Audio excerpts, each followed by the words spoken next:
CL very early in the first quarter. Brian Billick, Tony Banks going to cook up a touchdown. Well, obviously, Tony Banks wanting to have a good game and Brian Billick wanting to see that from him. Priest Holmes stuff right there inside the 5-yard line. Well, they all hit on that Tennessee defense, don't they, Tommy? Second to go, Priest Holmes to the 1. And then it's Tony Banks with a fumble, and he falls on it, so they have to settle once again for Matt Stover's field goal, his 20th. Meanwhile, Jeff Fisher knows that points will be at a premium against Baltimore. And look at the spin by Steve McNair. And he finds Rodney Thomas, the back who replaced Eddie George. Touchdown, 7-6, second quarter, Tennessee. Third quarter, still 7-6. Randall Godfrey steps in front, and it's a touchdown. Defense scoring for Tennessee, 14-6. Tony Banks picked off. Get used to it. Next possession. Banks throws it out of the end zone, and then knocking at the door for points. Tony Banks picked off on an overthrow by Dane and Sidney. Fisher pump. Brian Billick says, you know what?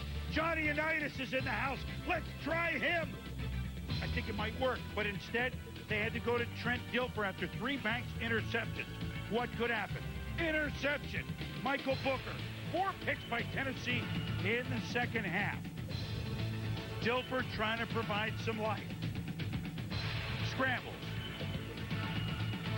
And he's going to run it for 12 yards. Now he's fired up, but remember, this is a team that hasn't scored a touchdown in 4 games. Later, 4th and 22. Dilfer. It's almost the catch of the year, Tom. Kadri Ishmael.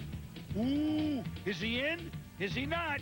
It's under 2 minutes, so it's a ref review. You know, and he looked like he was obviously out of bounds, but as you take another look at it, you see Quadri get the left foot down clearly, the right foot coming in. This is the replay that the team saw, that the fans saw.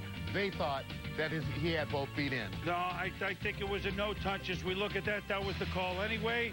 Banks, Kadri, Ravens upset because for the 4th straight game, they haven't been in the end zone since September 24th. And even though that Baltimore defense held Tennessee to just 7 first downs, and held them to under 200 yards, it's Tennessee which now has a big game-and-a-half lead in the AFC Central, a division which is awfully, awfully tough and physical at the top of the kickoff.